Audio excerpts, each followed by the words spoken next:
নরম ফুলকো ফুলকো লুচি যদি খেতে হয় তো আমার এই প্রসেসটা তোমাদের একবার ফলো করতে হবে। তো প্রথমে সুজি নিয়ে নিলাম মিক্সিং জারে, আর তার উপরে মুড়ি, তার উপরে কটা শুকনো লঙ্কা, তার উপরে আবার সুজি দিয়ে একটা এগুলোকে ঘুরিয়ে ডাস্ট তৈরি করে নিলাম।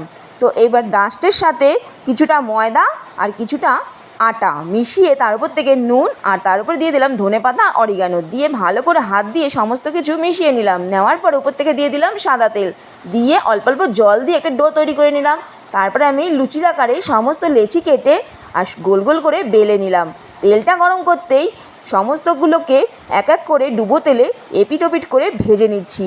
পেছনে তো সবাই থালা নিয়ে দাঁড়িয়ে পড়েছে, কতক্ষণে পাবে তো ফুলকো ফুলকো এরকম লুচি, আর তার সাথে এরকম আলুর তরকারি।